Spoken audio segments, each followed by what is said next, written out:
자, 최순실 미얀마까지 검은손을 뻗쳤다. 이게 도대체 어떻게 된 겁니까? 오늘 특검의 브리핑에 그 단초가 담겨 있습니다. 소개해드리겠습니다. 특검은 내일 유재경 주 미얀마 대사를 참고인 신분으로 소환하여 조사할 예정입니다. 최순실이 미얀마 공적개발 원조 사업 과정에서 개인적 이익을 취득한 혐의에 관한 것입니다. 근데 최순실이 미얀마에서 뭐 취득을 했을지 모르겠습니다만 대사가 왜 소환이 되는 거죠? 예, 먼저 이 미얀마하고 최순실 씨와 무슨 관계가 있냐부터 설명을 좀 드려야 될 것 같은데요. 네. 작년에 K타운 사업이라고 해서요. 760억 원을 들여서 네. 컨벤션 센터를 무상으로 지어주는 사업이 추진된 적이 있습니다. 네. 그 내용은 뭐냐면요. 한류와 관련된 기업이 들어가서 미얀마 측과 교류하는데 장으로 활용하겠다. 이런 취지의 사업이었는데요.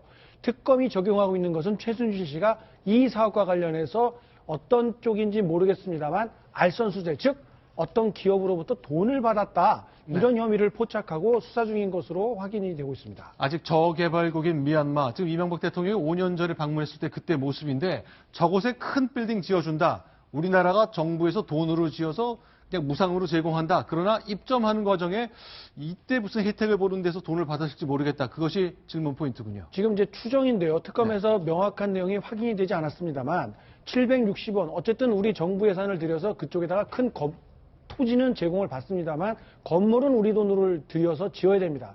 이 공사 대금은 아무래도 우리 정부가 우리나라 기업에게 줘야 될 텐데 이런 어떤 시공권을 미끼로 해서 금품을 수수한 것 아니냐 이런 추정이 가능합니다. 지금 오른쪽에 보이는 분이 유재경 대사군요. 그런데 이분이 이거 저희 프로필을 보니까 역시 독일의 프랑크푸르트에서 근무한 흔적이 보이네요. 예, 2000년대 초의 일인데요. 어쨌든 프랑크푸르트에서 삼성 쪽의 유럽 본부장을 오랫동안 지냈고요. 네. 2014년에는 글로벌 마케팅 실장, 즉 해외에 마케팅 활동을 했기 때문에 최순실 씨와도 어떤 연관 관계가 있는 것 아니냐 이런 의혹을 좀 받고 있는 그런 경력의 대목이 되겠고요. 네. 그런데 갑자기 작년 5월 달에 주 미얀마 대사로 발령이 되면서 네.